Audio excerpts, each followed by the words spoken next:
Hey there, everyone. Welcome back to Dementia Care Source. We are on our fourth episode about dementia and dysphagia series, which dysphagia, as we've talked about, is just a fancy word for swallowing disorders.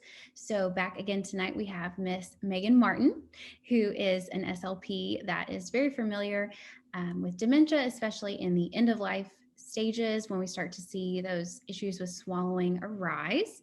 And our episode tonight is going to be all about NPO, which is just another way to say nothing by mouth, and feeding tubes, also called alternative means of nutrition and hydration. If you hear us say that, that's what we mean, is basically feeding tubes. So first off, we're getting back to that lovely medical disclaimer, which is just that anything we talk about tonight isn't intended to be a substitute for professional medical advice, diagnosis, or treatment. Always seek the advice of your physician or other qualified health professional, maybe an SLP. With any questions you have regarding you or your loved one's medical condition, never disregard professional medical advice or delay seeking medical care because of something that we discuss. We do not intend to recommend or endorse any specific tests, plans, procedures, but just to offer general information and personal insight from our experiences and point of view. First thing we wanted to talk about tonight with NPO and feeding tubes is quality of life. So Megan, for those that aren't familiar with quality of life, what does that mean to you?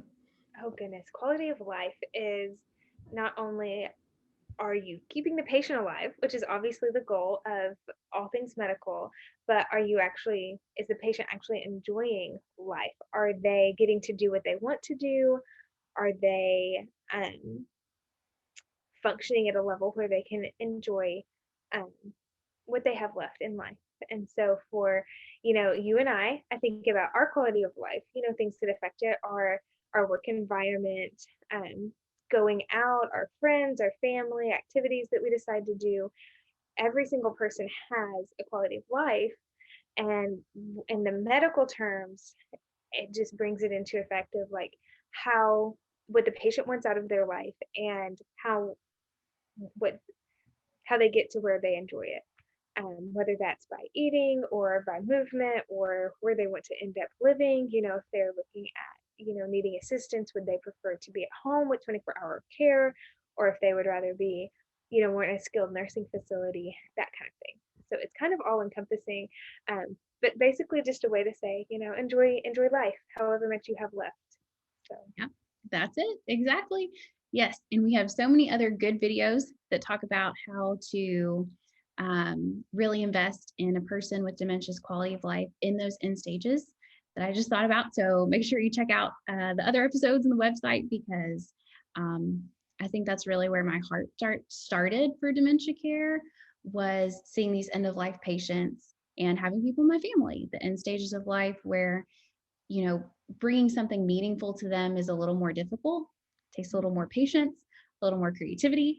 So I really love collaborating with other people like yourself as far as how to bring quality of life during those end stages of dementia. So I will try to put that on the back burner and stick to talking about NPO and feeding tubes, but keeping with the idea of quality of life.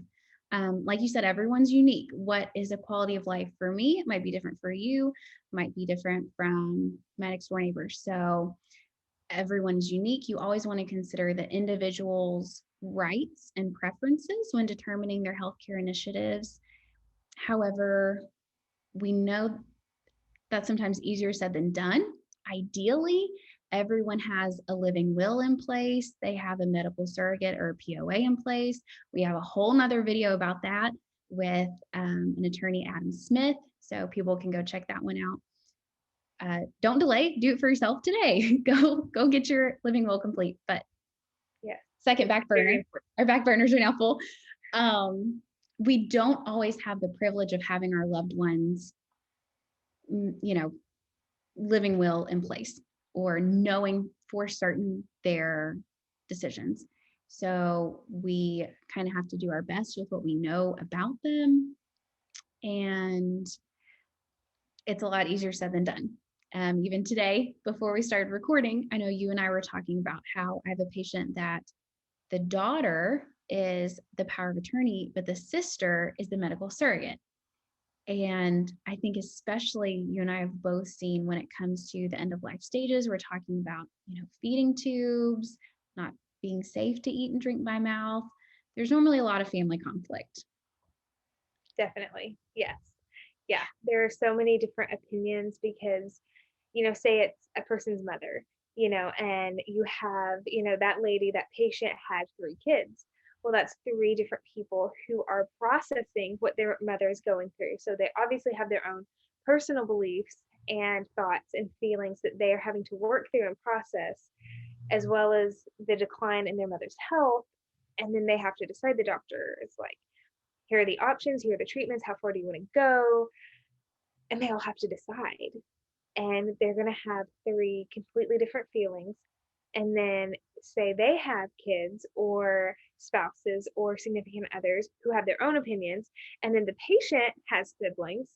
So, her sister, who is like about the same age, so might be having some of her own health problems, are gonna, she's gonna have her own opinions as well as all of her kids. And so you can quickly go from, this one patient to 30 different people who are very much invested in this patient's life and have 30 different voices and opinions. And um, it can be a very interesting thing to figure out.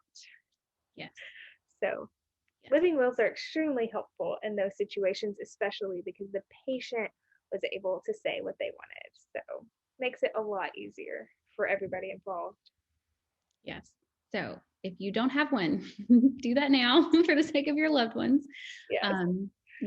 It sounds very, I don't know, irreverent, but 2 things unavoidable in life are death and taxes. So, and you don't even really have to pay your taxes, but I didn't say that. So anyway, I feel like the biggest concern when I hear, I go into a room and I say, end stage dementia patient, okay, we've done the bedside, we've done the swallow valve, we've done the instrumental, modified barium swallow study, whatever. They're not eating really much on their own, but when we do look at their swallow, it's not very safe. It's going into their lungs. And we also know and have seen the end stages of life, whether it's liver function, cancer, dementia, whatever, we just kind of tend to eat less. Our body does a really good job of shutting down. And the thing I hear all the time is, but they're starving. And that breaks my heart because I've been there. I've been the caregiver, and my mom had she had cancer. She passed away from cancer. And, near the end, my heart just broke because I thought she's starving. She's wanting something to eat and drink. And it just broke my heart that I was so worried that she was feeling this hunger. But I was an SLP student at the time. So I had the good graces and resources around me to really find out that as our body starts to break down, is what's called anorexic. I'm going to mispronounce this. I'm Southern. Anorexia cachexia syndrome. Have you heard it called that before? I have. I don't know how to pronounce it. I don't know how to pronounce it. That's the thing, is people say it so fast, and I'm like, yes. Anorexia syndrome. Yes. Yes. But it is the thing. It's basically where in the end stages of life, even if our body's getting adequate nutrition and hydration, like through a feeding tube, our metabolism basically isn't able to pull the nutrients from those calories. We're not actually able to get any nutritional benefit. So I just wanted to I feel like that's such a big educational hurdle for my family. Yes. Is once they find out, oh, your mom's not starving. Like her body doesn't really sense the hunger and thirst that we would. Exactly. And I think a lot of families that I have personally worked with feel helpless, and they feel like their family member is so sick and they just want to help. And when you're sick, you eat soup, right? You eat your comfort foods. You do, all the things. Well, she loved Pepsi. She loved, macaroni and cheese and whatever. And that's something that they can do is put food inside this patient's mouth, whether that's a safe idea or not. that's something that some of my family members have been like clinging to, because they can't make her better, but Mhm. they feel like they can at least, make her taste something that she used to love. And I know that's really hard for them to understand too, because eating is such a big part of everything we do.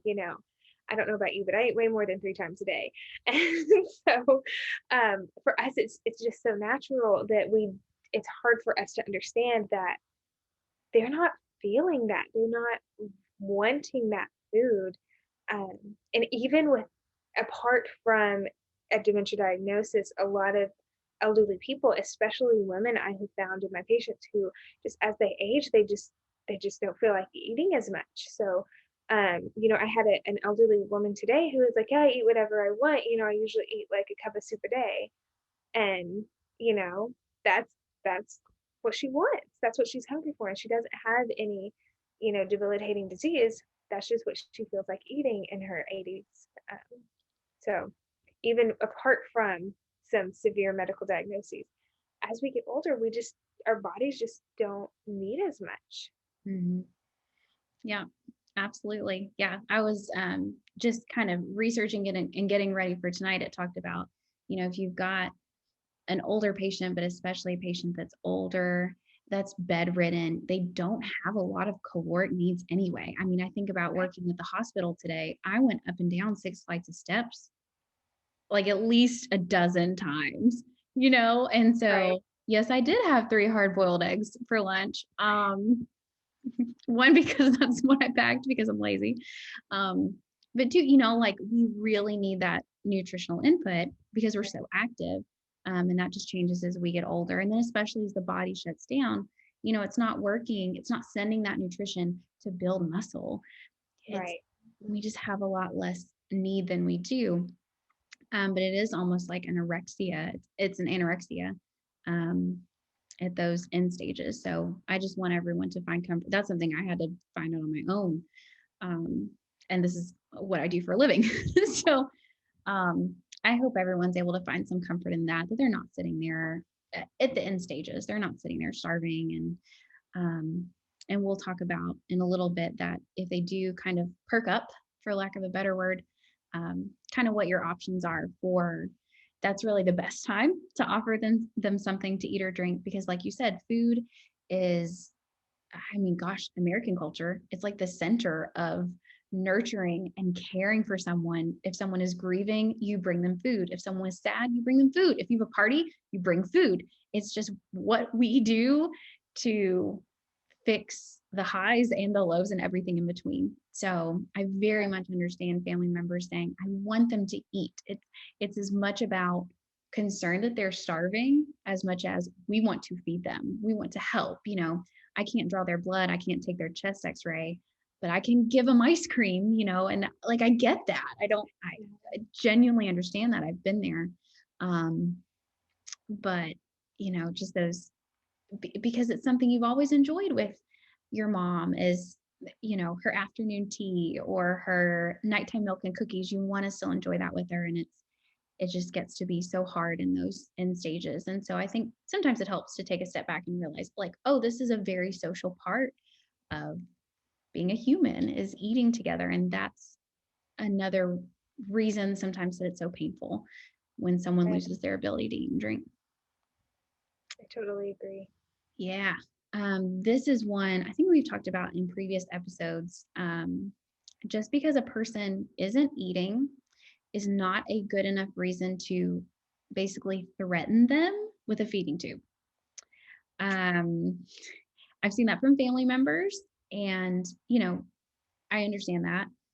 Again, we just talked about we want our loved ones to eat and drink, but kind of take that as a concern when you see that from a nurse or a doctor.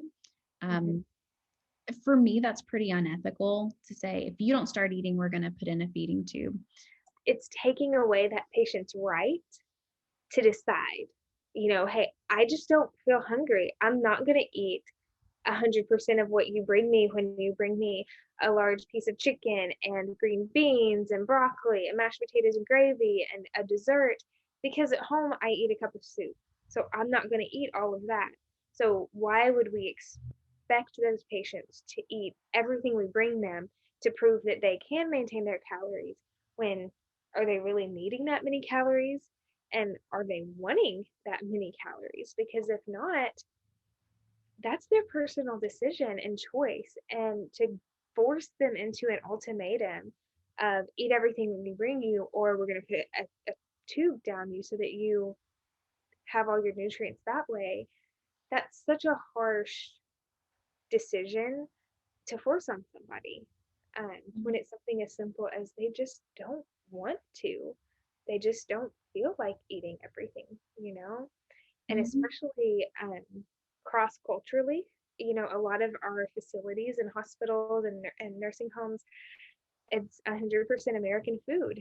And, a lot of our people from different cultures, they just don't like mashed potatoes. They don't like fried chicken. They don't want green beans. That's just not what they eat. So why would we expect them to eat 100% of that when they never have before and they just don't like it? So I feel like to force them into that ultimatum of eat everything we bring or do a feeding tube, I do feel like that is very harsh and not appropriate and for our patients. Yeah, I completely agree. Absolutely. And then when we're looking at feeding tubes, so again, like we said, we do the bedside swallow exam, we maybe do an instrumental, we say, okay, it is not really safe, which is a hard term to define. We talked about that in past episodes. Um, but that we're afraid anything they're eating and drinking is going into their lungs, and that they're at a risk for pneumonia, they're at a risk for discomfort, coughing, choking, obstructing the airway, all these things. So with a feeding tube, I think the hallmark question, if everyone wants to stop listening after this point, that's fine, because we're going to talk for a while. But do the burdens of treatment outweigh the expected benefits? So do the burdens of placing in a feeding tube outweigh what we think that feeding tube is going to provide us? So I have got a little list here of what feeding tubes do not do, because there's a lot. Even when I was in school, I was totally wrong about what I thought feeding tubes did. I thought feeding tubes not like made you live forever, but really could prolong your life, and that way you could keep visiting with your grandkids because you had your feeding tube in. Now I for some patients, yes, in some scenarios, but feeding tubes in end stage dementia do not stop the person from coughing or food or liquid going down into their lungs. We've talked about that. So feeding tubes do not reduce the risk of chest infections in the end stages of dementia. Um, Feeding tubes are not going to rehabilitate them to get back to eating and drinking. Again, all of these are end stage dementia populations. Some people they will.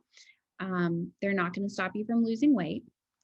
They will not improve or heal pressure sores, and they're actually not going to improve the quality of life or prolong life for the majority of our patients with end stage dementia. So for me, if you told me that as a grad student, that would like blow my mind. Yes, I agree. That was what I thought feeding tubes did. Yeah, And I was wrong. And I'm glad to find out I'm wrong. We know better, we do better. right. Um, so then you ask, well, why feeding tubes? Why do we have feeding tubes? They are very common in the US. The US has the highest number of feeding tubes, um, more than any other country. And a third of all nursing home patients with advanced dementia have feeding tubes, which that really surprised me. Unfortunately, I wish it were more surprising. For me, it's very sad for me. Unfortunately, I'm not surprised, and I wish I were. Um, That's a lot, a third of all advanced stage. And how many of our nursing home patients have dementia? That's a high but number. that's a very high number. I've personally worked as an SLP in, off the top of my head, 4 different long-term care facilities, and so many of my patients with advanced dementia had feeding tubes, and it's such a hard position because once they get to the long-term care facility, that decision is typically something that a decision that's made in the hospital in an acute care setting when the patient has more medical things going on, um, and then the family is kind of forced to decide in that moment. And a lot of I have found in my experience, a lot of doctors don't provide the full education regarding everything you just listed, Gina. And unfortunately, I have found a lot of doctors don't know that. And so they don't have that information to tell the family and to tell the patient, like, hey, this is what it will do and this is what it won't do. Um, and for a lot of doctors that I personally worked with, it's a black and white. If they are aspirating, they are going to be a peg tube feeder, or they are going to um, go comfort care or hospice. Mm-hmm. And eat anyway. And that I have literally heard doctors say to patients, if you don't want them to starve to death, we have to do a feeding tube. And that's so sad to me, Mm-hmm. uh, because those aren't the options. Um, but a lot of education is needed to work on that and to provide education to families and everyone in the medical field, um, regarding the reality and the truth of feeding tubes, specifically in advanced dementia patients. Yeah, absolutely. And that's why I was trying to word that so carefully as far as when I'm counting off my fingers, the things feeding tubes do not do, those are for advanced end stage dementia patients. Yes. So feeding tubes have a place. I had a friend that was my age in a very severe car accident, traumatic brain injury. He kind of had this prognosis of hopefully getting better. We know things would have been really bad if he could not have had his anti-seizure medication and all these things through his feeding tube. And we wanted to try and maintain all the nutrition and hydration we can. So with his situation, he was appropriate for a feeding tube. Yeah. These acute medical problems like car accidents, stroke, the feeding tube may allow time for that medical condition to improve. Mm-hmm. Even sometimes some of our earlier stage dementia patients, they get a UTI, they get this acute confusion, they have a stroke.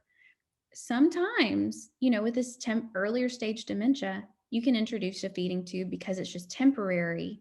There's something on top of that dementia that's a abrupt change that we just need to kind of get through for a little bit, and then we can get off the feeding tube and we can kind of go back to life as normal. Drop my computer. Exactly. Yeah. And then also head and neck cancers. If you've got someone with head and neck cancer, sometimes they have complete removal of this area of their body. They're not going to be able to chew and swallow. They're going to need a feeding tube. So, I'm not anti-feeding tube.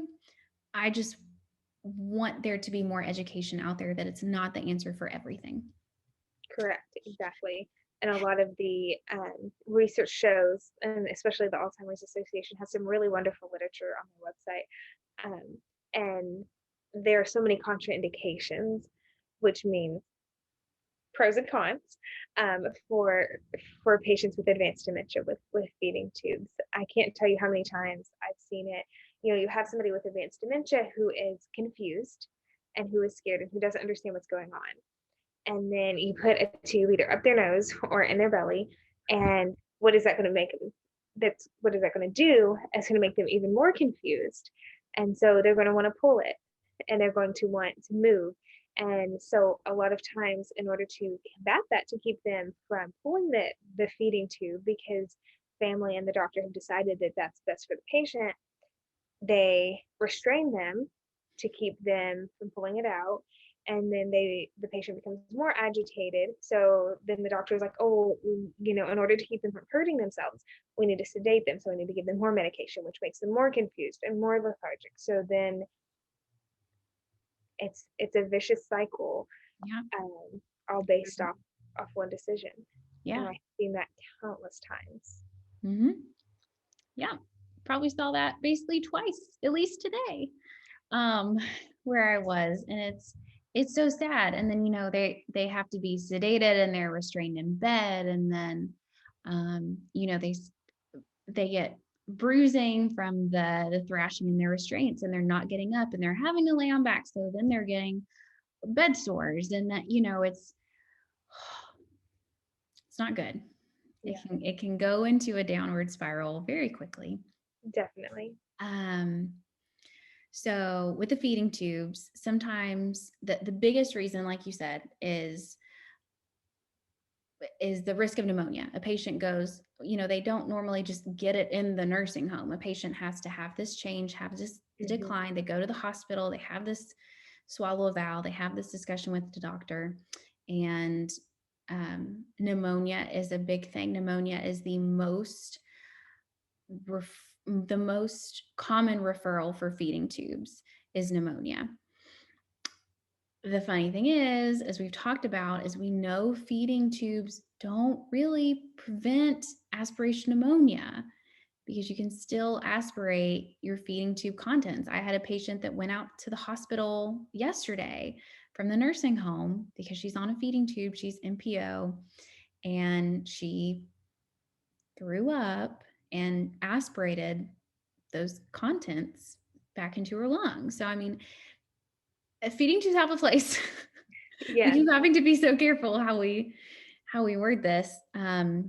So pneumonia is the most common reason that someone will get a referral for a feeding tube.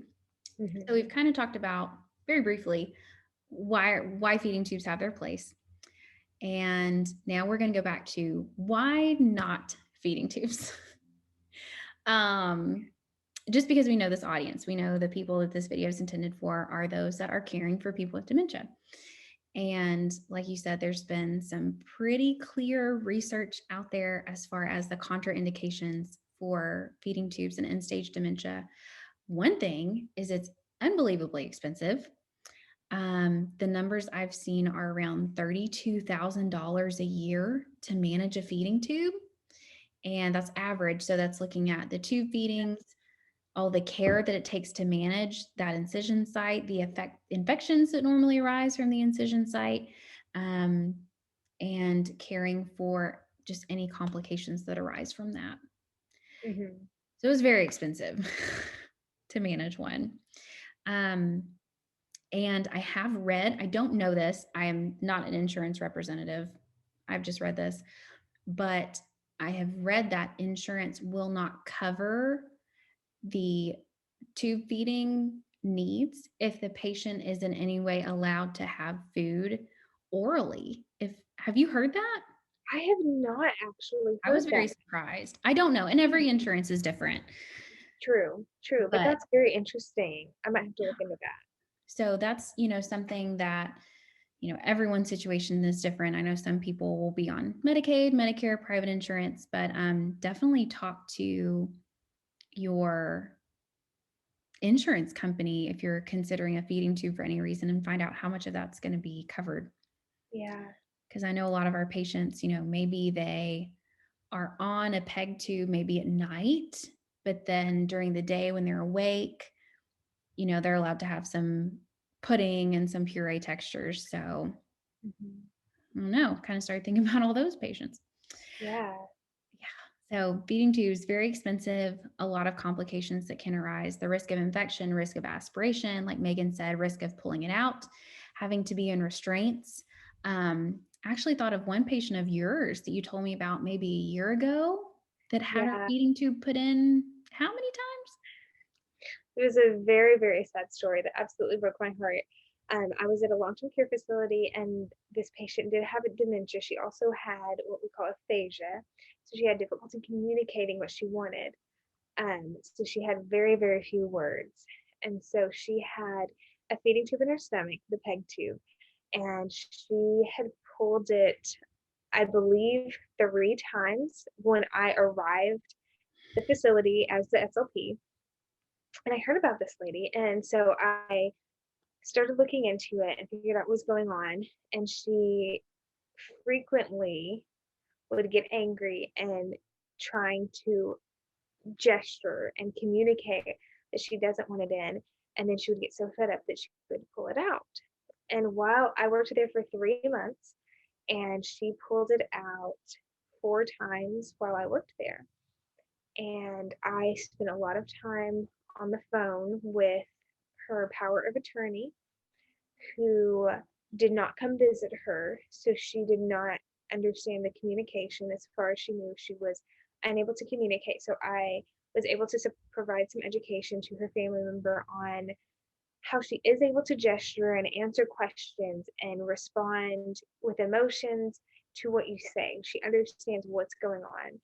Um, and the risks of aspiration, and the fact that this lady could eat. It wasn't that she's having trouble, like she can't swallow, so she needs it.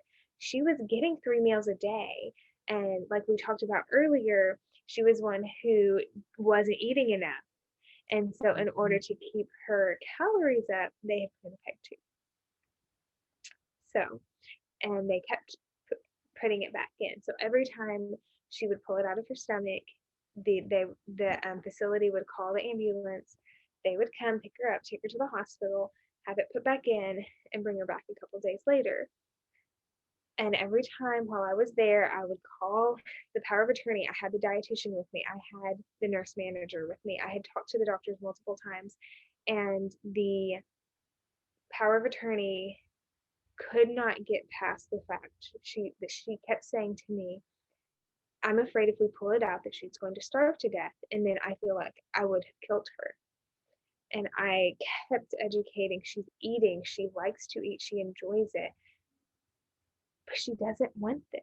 And she would actively throw away things that would be used with her feeding tube, like the tube feedings and the lines and things like that. And then the last time that the second to last time she pulled it out, when she went to the hospital, and the surgeon said she's had this done so many times, she's basically put too large of a hole in her stomach that we would have to sew it in and suture it into place. And are you sure you want to do that? So at the hospital, they had that discussion with the power of attorney, who continued to say, yes, I don't want her to starve to death. So they sutured it in to this lady's stomach, and she came back to the facility. And the doctor said, if she pulls it out this time, she will physically be unable to have it replaced. About 4 or 5 days later, she pulls it out. So at that point, the power of attorney could not make the decision to put it back in because it was physically impossible.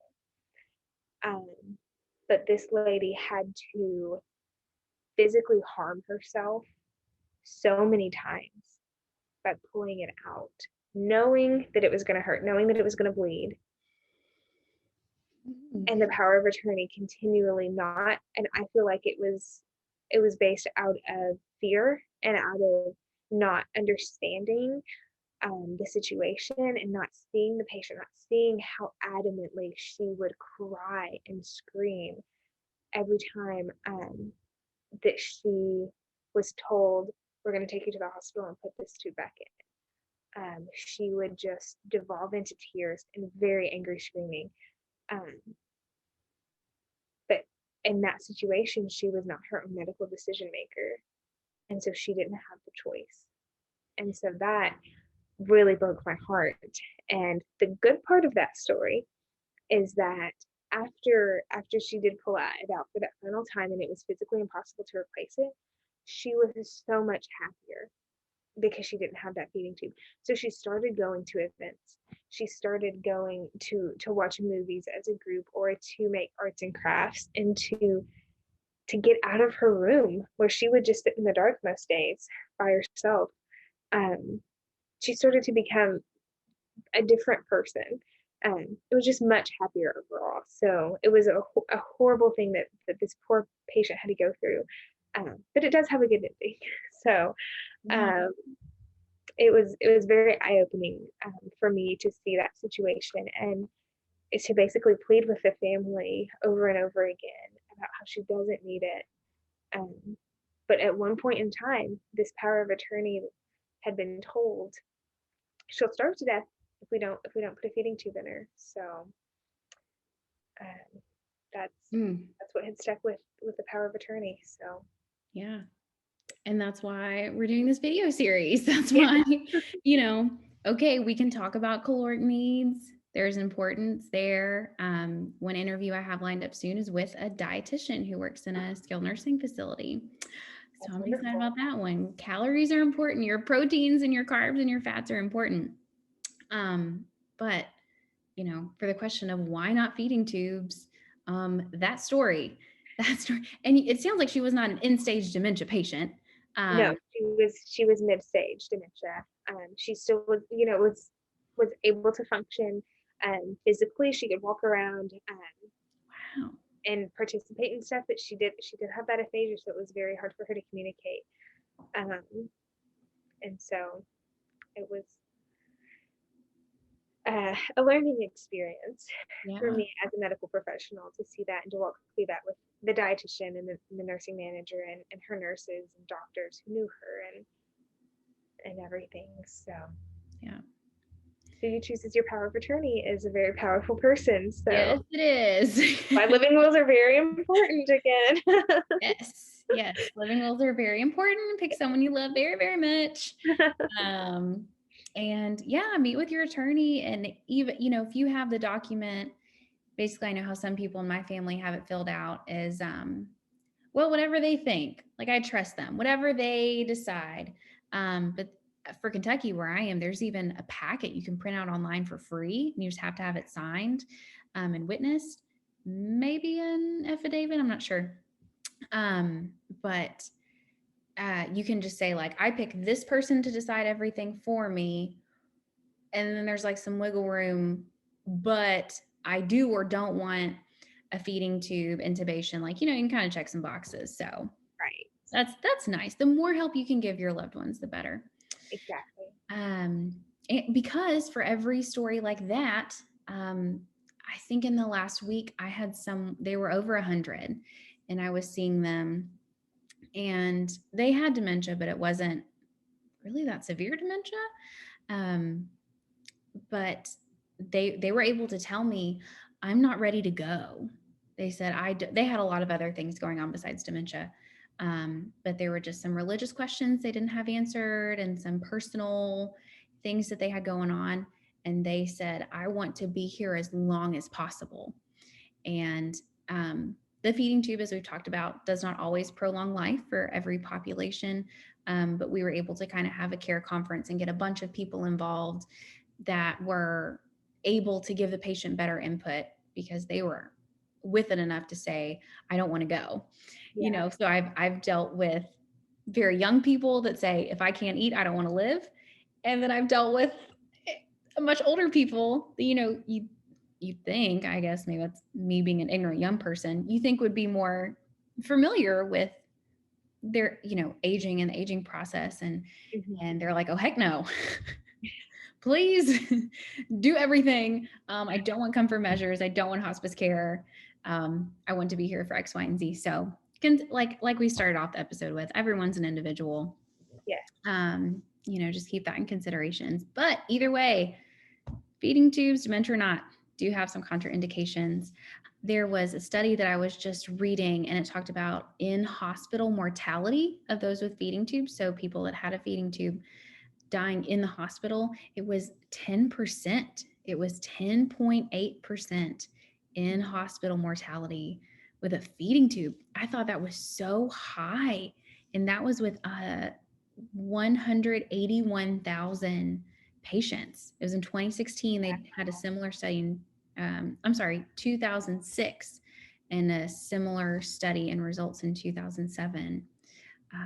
That's a pretty big sample size. It was a It is. retrospective study. So yeah, almost 11% which Wow. again, that's wiggle room. If you're bad off, sick enough that you need a feeding tube, things probably aren't going super well. Otherwise, I don't want people to think it's the feeding tube that did it. Um, Right. but that is kind of a pretty good indication that there's a lot of stuff going on. Yeah. And a Um, feeding tube does not solve all your problems. nope, a lot of things feeding tubes don't do. Exactly. Even more likely to have trouble, we call them poor prognostic indicators, is if you're over 75 years old, males, which I'm not surprised. I feel like my older gentlemen have much harder times with feeding tubes just because of agitation, I think, and Yeah. confusion than my women do. But if you're a male, type 2 diabetes, COPD, if you are in the hospital and bedridden, any confusion, if you haven't had anything to eat or drink for 7 days, dementia, and UTI. So you can look up the poor prognostic indicators for a feeding tube, but that's just kind of a rough overview. Another study it's Dr. Cohen et al., and they looked at the life expectancy of those with an abnormal modified barium swallow study, and it concluded that most studied patients after the peg tube had been placed, the mortality rate was 2 to 27% were deceased, had passed away within 30 days after their peg tube placement, and half, 50% had passed away within the year. And Wow. that's from the survival estimates for patients with abnormal swallow studies, is that research title. So about almost 30% within a month and half within the year.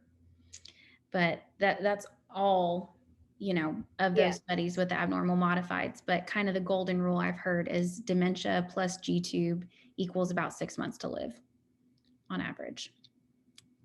And like you said earlier, if that's a 6 months that you're in restraints and that you're sedated, um, that is probably not the informed choice most of our patients would choose to make. Yes.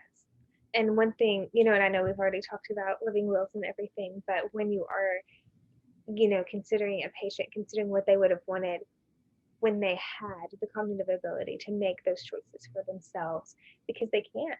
If you're a late stage dementia, you can't verbalize, this is what I want. This is what I don't want.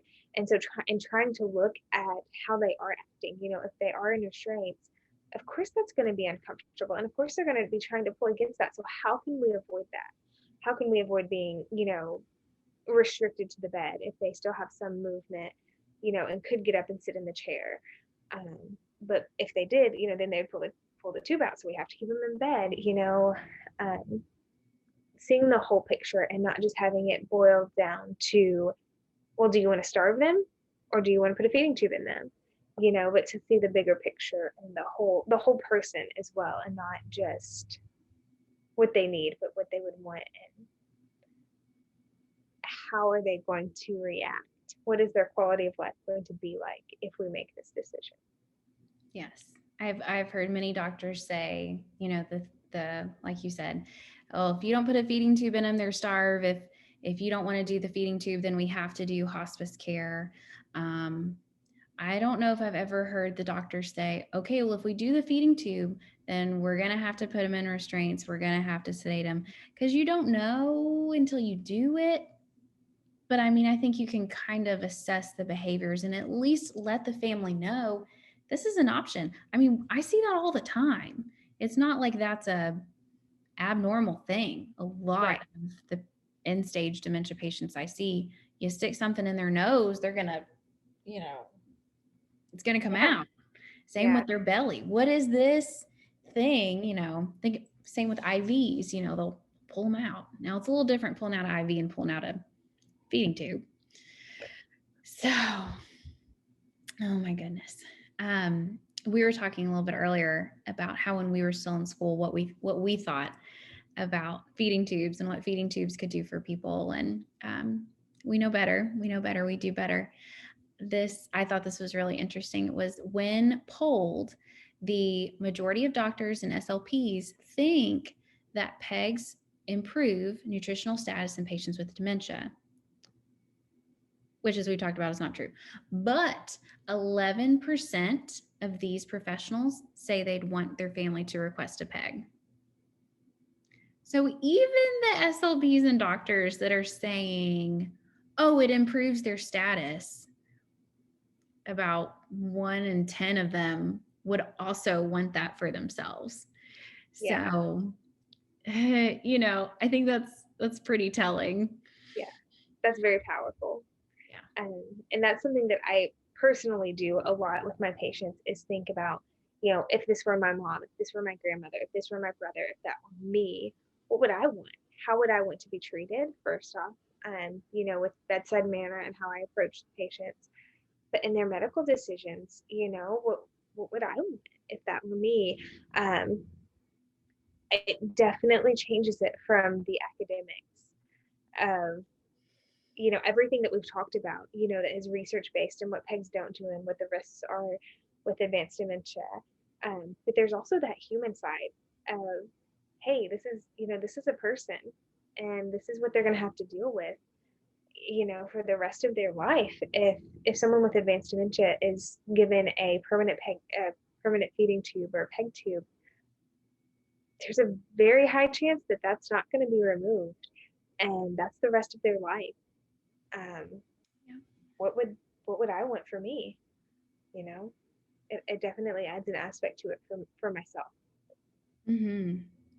Yeah. And that's, I feel like we do so much counseling and we really don't have a background in counseling. I'm not a social worker. I am not a therapist. I'm not all these things. I'm not a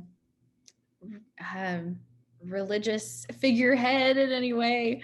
So yeah, that's just another good piece of advice based off what you said is because everyone's worldview is different. Everyone's goals are different. Cultures are going to be different. I see sometimes in different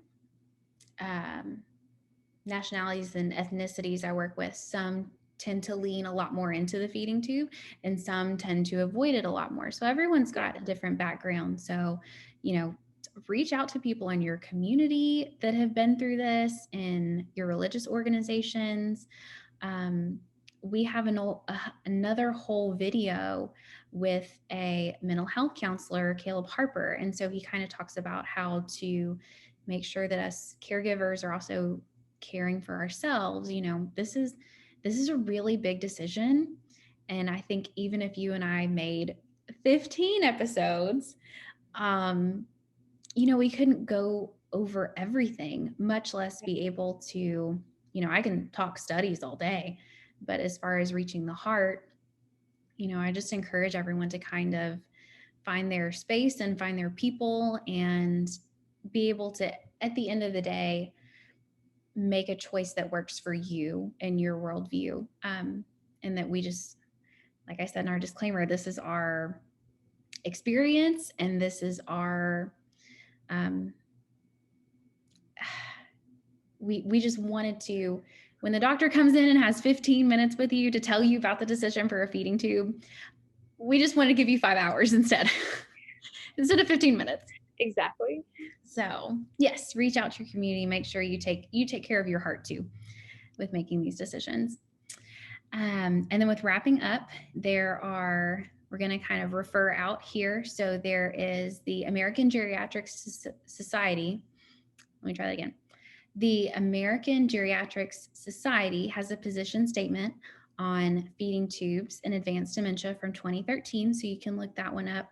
The one that I have printed out in my binder at work and hand out freely is the Alzheimer's Association position statement that Megan mentioned earlier. It's from 2015. And the quote from it that I have highlighted, no medical benefits from feeding tubes in advanced dementia, and the feeding tubes may actually cause harm in the advanced stages. So instead, they talk about how careful hand feeding when that individual with dementia is alert can allow for interaction with the caregiver and that gratification of eating and drinking, and you totally avoid all the negative contraindications of tube feeding. So I think it's like a 2 or 3 page document. It's not long and it's written where anyone can understand it. So Yeah, definitely encourage everyone to check that one out. for sure. It's a great one. I refer to it a lot as well. Yes, yes. I think it's the only document of that kind that I have like printed out, and I'll just be like, here you go. Like nurses and doctors just kind of slide it Yeah, across the desk because it's not new. It's 6 years ago, 2015. yeah, Um, yeah, and it's a pretty credible organization. I feel like everyone yeah, knows Alzheimer's Association. exactly. Yeah, Yeah. And they do a great job of saying in 3 pages, again, what we're trying to say in several hours. So they're a really good resource. All right, guys. So for next week, our final, who can say, our last planned episode in the series, episode 5, we're going to be talking about helpful tricks for getting people with dementia to eat. So let's say you're in the position now, whether you've decided to supplement with a feeding tube or not, or maybe you haven't had to decide about the feeding tube yet, and your loved one with dementia just doesn't really want to eat, because that is, I feel like, the complaint across the board. Men, women, as soon as we're in the middle to late stages of dementia, just the desire to eat and drink changes so much. They don't have enough hydration. They're getting the UTIs, the falls, the everything that comes with being dehydrated makes everything worse. yes. So we will be talking about that one next time. I'm super excited about that. Different feeding approaches, things you can do with the environment, modifications you can make to the food, all that good stuff. So we'll wrap up for tonight. And Megan, I want to thank you so much, as always, for your time and insight. Of course. Thank you so much for having me. I always enjoy it. It's wonderful to get to share information and talk about something that's so important to both of us. I know we Yes. both have a heart for it. So Yes. always enjoyable. Absolutely. And we thank everyone for listening and watching. Make sure to check out all those other videos and studies that we talked about, and we'll be back soon. Thank you, guys.